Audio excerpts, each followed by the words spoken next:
Hi, I'm Maribeth Quinn, a mixed media artist from Nashville, Tennessee. One of my largest obstacles has actually been the thought that spending time on this sort of activity, spending time evaluating my work, is somehow wasting time that I could be painting. However, when you really evaluate a process, you aren't merely spending more time on it in a linear fashion, but instead you're taking it deeper and wider so that more connections are made and your mind is actively processing on many levels what you learned. It's really about finishing the learning process. Somehow, many artists, myself included, think about the creative practice in an unproductive way. They think about it in a way that makes them really good at the initial stages of learning. But when we get to the deeper digesting of the information, the way that we think about the creative practice does not support us. Instead, it produces thoughts that might encourage us to actually become impatient with what will actually help us or to feel that we're wasting time. I'm currently doing an email education series on what makes a healthy art practice for the people that are on my email list. If you'd like to join that, you can find the information in the description below. But exercises like this one are exactly the type of activity that can take an artist that flits from maybe one shiny object to another, like I have so much in the past, and randomly learns little bits of information along the way, just hoping against hope that it sticks or that it shows up in the next time that they work, the next time they try to reproduce something, and it turns them instead into an artist that actually invests the time and attention into their own learning process. So let's dive right in, and I'll tell you about this activity that I have found so instrumental in helping me develop. Here you see me opening my Seawhite Concertina Sketchbook. It's A4 size. I have several of these, and I use them for different purposes. As you can see, this one I've collected a little bit of information, and I'm just opening to a blank page, and I'm going to show you what I do when I have a series of new paintings. I'm just in the middle of creating a landscape class, mixed media collage landscape class, where I teach my process of pushing your work into a whole new area, really breaking out of the very fixed ideas that we all have about how we have to paint a landscape, or it doesn't even have to be landscapes, really. It can just be how we have to approach making art. And so, anyway, in this class, I have an exercise where you make 12 small 6 by 6 inch paintings all at once, really quickly.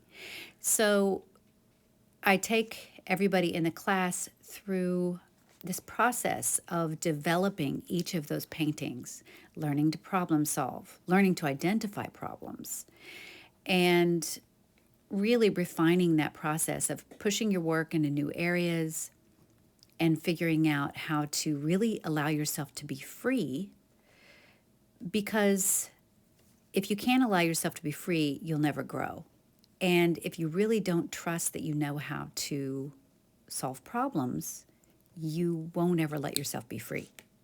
So that's where I really began thinking about this process that I do. I've sort of begun doing on a somewhat regular basis, and how instrumental it is. And so I thought I would put it into the class.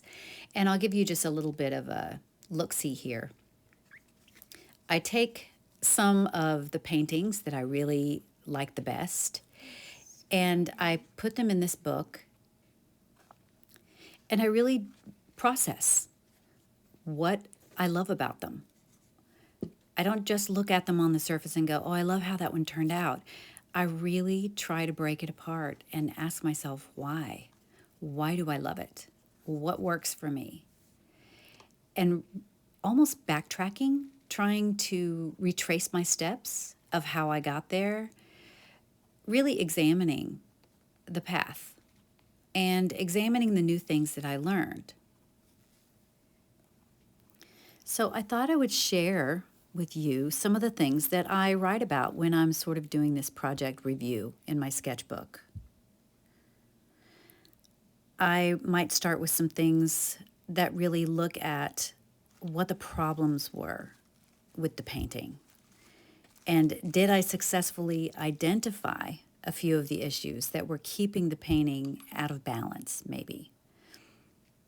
I might write down what my different attempts were at a solution and whether or not they worked. Sometimes it's just as good to really make note of something you tried as a solution that actually didn't work, as much as it's helpful to discover the things that do work. I also might include what my internal obstacles were, and how those thoughts and emotions really affected my decisions along the way. This process that I'm teaching in the class really pushes the comfort zone. And coming up against those internal obstacles is a really big deal. And part of the process is showing you how to keep going through them so you can actually break into new areas. So, making note of what your internal obstacles are and the thoughts and emotions that arise in response to them is really, really good work. Sometimes it's uncomfortable work, but I can't think of one time in which it was not profitable work for me. I might also include what my solutions were to those internal obstacles, how I got around them.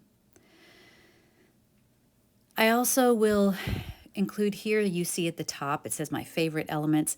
I might write down things like color combos that I loved or composition elements that just really worked for me, maybe subject matter that was fun, or the happy accidents that really took place. The one on the left here you see with the bright green vertical lines that sort of look like a little bridge were something that I literally added at the last because I couldn't think what else to do with the painting. And it wound up being one of my favorite things about it. So I'll write in little notes about that. I'll talk about textures or marks. I'll also include things like what ideas does this painting spark? What seems possible now that maybe didn't before? And another thing that I really venture into, which you see me doing right here in a really rough way, is if I wanted to do this on a larger scale, how would I go about this? I really spent a lot of time thinking about that. I tried to just launch in the past, and it wound up being a really frustrating experience. So now I really spend time contemplating, how would I use papers like this on a larger scale? How will I recreate those loose brush marks on a large scale? Those really do become the problems that you face when you go bigger. How do I scale up marks made with graphite, crayon, or colored pencil? How do you do that in a large way? So, spending time answering these questions and actually making the notes takes your learning process so much further. The simple process of contemplating and answering the questions, and then the tactile process of actually writing them down, or making marks or gluing collage to notate materials that worked, really creates a deeper and a richer context for creating the next time you go to make more art. What has been so surprising for me to learn is that it's not just about making paintings and trying new things. It's learning while making paintings and then taking all of those bits of knowledge and connecting the dots so that they create, it's like a network of knowledge that you can employ each and every time you begin new work. And the really interesting thing that I find about making these notes and doing it in a way that also reflects just the creative process. It's all these little notes all over, and some of them fold up, and then you've got the colors and you've got the papers, and it's just so interesting that it makes me want to return to them over and over again and really digest the material. We've all heard the old adage that if you give a hungry man a fish, you feed him for a day, but if you teach him to fish, you feed him for a lifetime. That sort of idea applies here almost exactly. If you learn something while doing one painting, you may or may not retrieve that little bit of information when you're making another. But if, when you learn something, you then take the time to contemplate why it was worth learning in the first place, maybe you describe how it made a difference and also map out how you arrived at that solution, then that bit of learning has now become something that is far more likely to be repeated. What I've discovered is that when I actually learned to finish the learning process on a regular basis, I began to understand the potential of a healthy art practice, and I felt the satisfaction of what growing and developing as an artist can really be like. It's intoxicating. So give this process a try and let me know what you think about it in the comments. I would love to hear about it. I get comments all the time about what I share helping other people. And I want to let you know that when you share your thoughts and process with me in the comments, it helps me in the very same way. So I really appreciate you spending this time with me. And be sure and subscribe. Click the little bell to get notified when I make new videos. And I always really appreciate the likes and the comments. Happy painting. So if you'd like to sign up to get my free email series, you can find that link below. And also, I do have this class getting ready to come out very soon. So if you'd like to hear about that, I have that link down there as well.